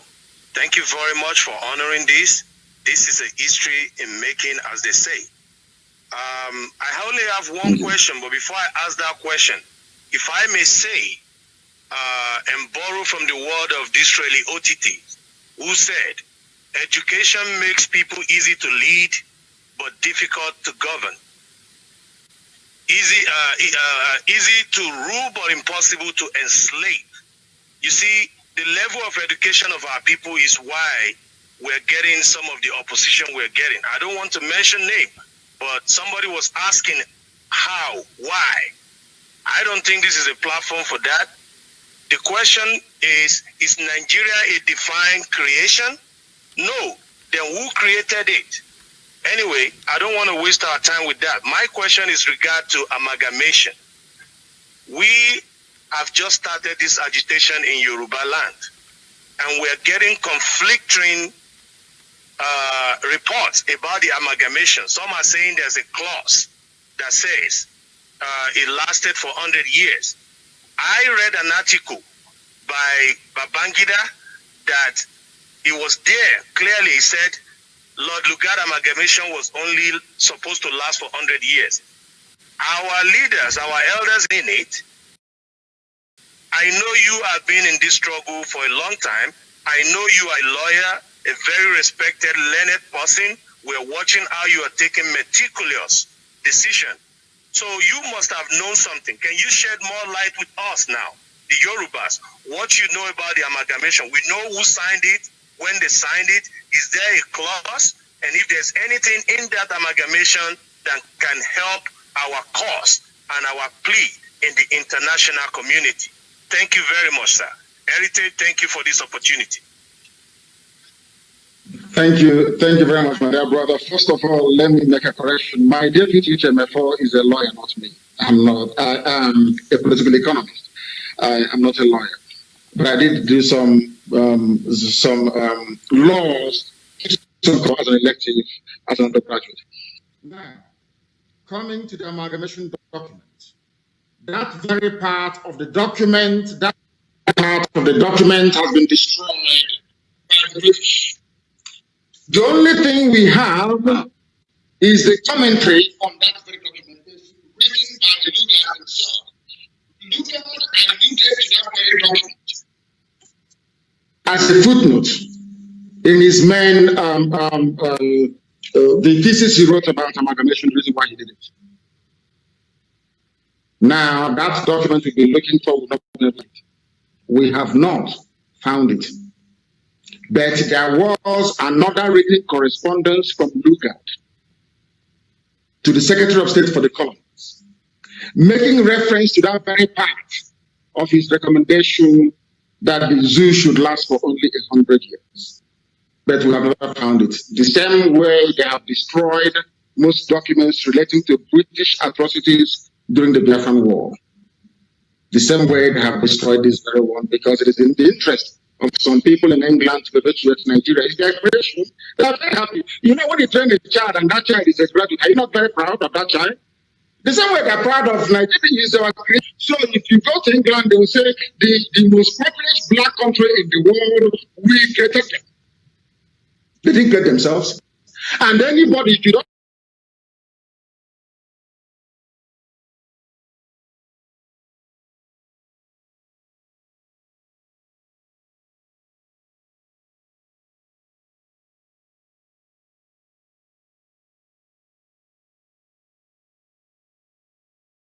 have shame, anybody who has shame in life will say no to it. Because your ancestors never did, the British did. So that's very part of the amalgamation document alluding to this 100 years span, the same way it was in Hong Kong, is not there anymore. It doesn't exist. If you go to look for it, you won't find it. It's been destroyed. We have the piece of document alluding to it, but the original document itself doesn't exist. That does not in any way validate one Nigeria, because my village did not sign. Ibeco did not sign for the amalgamation. We have the names of those who signed for it. We did not sign up to that rubbish. And mind you, when the United Company came with their charter, with the way of life of the people or match them, that was the original royal charter of the Royal United Company until they changed it. So Nigeria is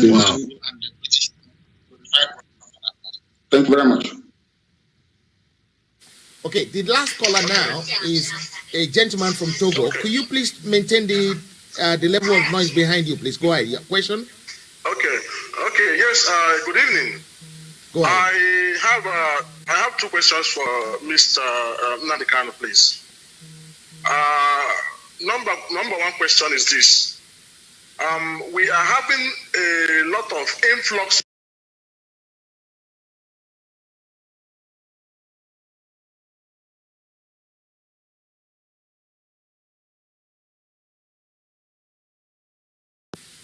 Then number two question, since we have lost confidence on Ohaneze, is it not possible for the IPOB and other interest group to come up with a better apex group that can represent us better in the foreign or Nigerian affairs? Thank you, good evening. That's my two questions. Thank you. On your first question, it will not affect it because before any referendum or place visit is conducted, there must be parameters that will be agreed. And you cannot just bring somebody, a Janjaweed, to come in who hasn't lived in our land for 5 years, not on the voters register, and then you want them to go and participate and vote. I know I've mentioned voters register, and I know some influencers and baby saboteurs will start saying, oh, but you don't want people to go and register. When the time comes, before a referendum is conducted, of course, the register will be opened up, and people will now be allowed to go and register.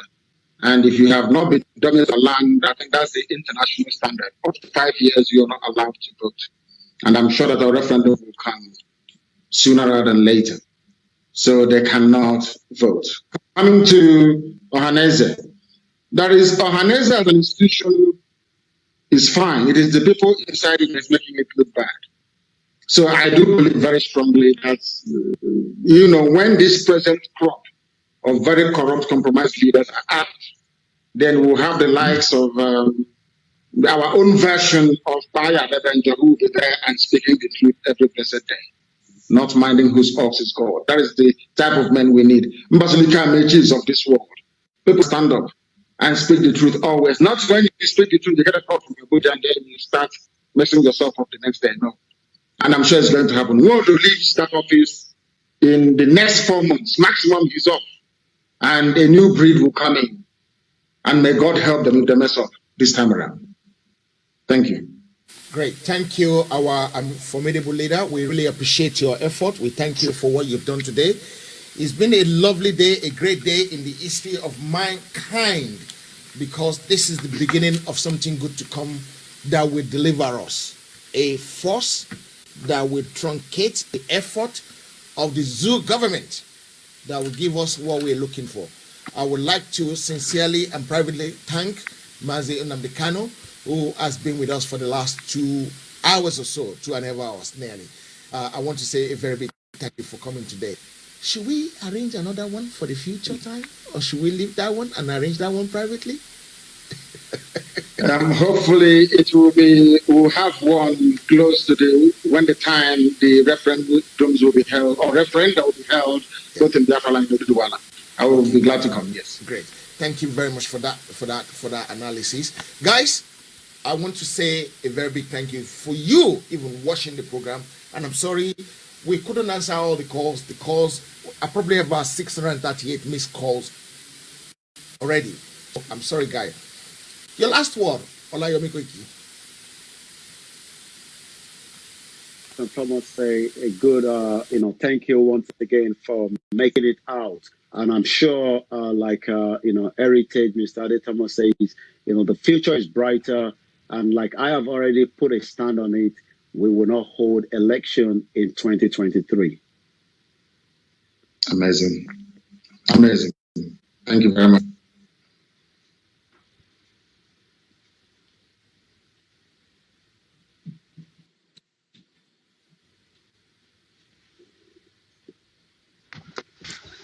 I didn't hear you, but of course, I would say as a part in short that it's a very great time again listening to your very good proposal for freedom for your people, and we believe very well that by God's grace, the Oduduwa nation, the Biafra nation, very soon will emerge.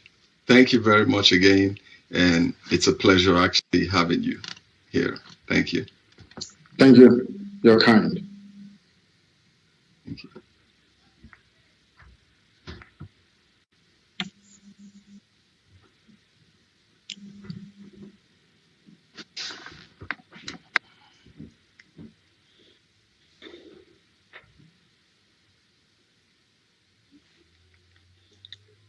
Okay, it seems he's muted his mic. We can't hear him.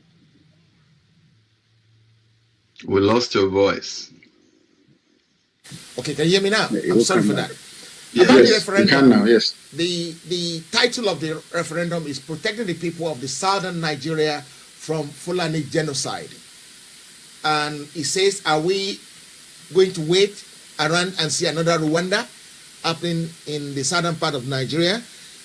What will you advise, or will you advise more people from the East to also sign this referendum as a way of pushing something, the petition, as a way of pushing it forward? Over to you. Your last word as well, along with it, so that we can let you go. Thank you very much. What I would suggest is that we actually expand it to include the Middle Belt as well. The Christians of Southern Kaduna that are suffering, and these are Hausa people. Also, the Bachama people of Plateau State, they're also suffering. The Tigris are suffering. Everyone is suffering. And since we are genuine and sincere about our intention to free everybody, it is my humble suggestion and recommendation that this very petition be expanded to include those who inhabit that very treacherous terrain, or should I say that made treacherous by the Fulani people, so that the Middle Belt should also be part of this very petition, because they too are suffering, and we want them to be free as well. Very, very critical, and that petition will be signed by all who would campaign, and it will be signed by all. Anyone who doesn't sign it, that means that you're giving us a way to Fulani Janjaweedism, and it's not a type of condition that we would like to live under. And by way of closing remarks this very evening, I want to thank Heritage. I want to thank the Yoruba One Voice all over the world, the Yoruba World Congress, everybody who has made it possible for us today to interact in a way that a few years ago would have been deemed impossible. That goes to tell you that in life, or should I say in politics, nothing is impossible, everything is possible. Our goal is one, our mission is one, and that is freedom. Not just freedom for Biafra or for Oduduwa, but for every trapped nationality within the damnable zoological republic. And that is the solemn pledge that we're making this evening, that we will not stop until everybody is set free. I thank you all once again for listening and for watching us from wherever you are around the world. And until we meet here on this platform elsewhere, good evening from here. Nice. Well, it was a very nice broadcast from every one of you guys. I want to again thank you, all the people that have taken their time. I know you're as well, but the most important thing is your freedom.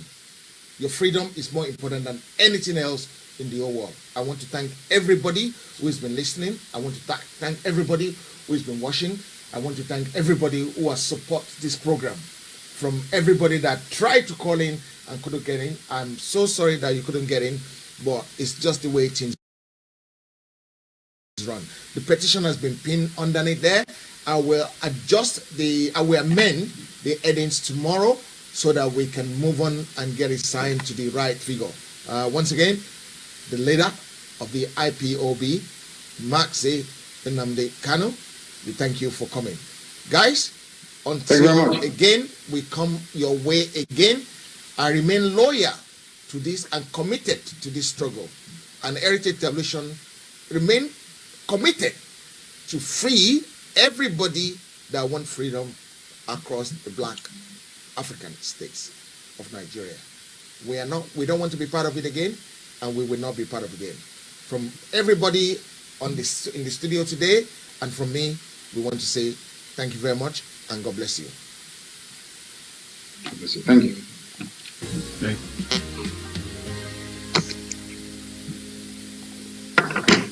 What a very good show. Can you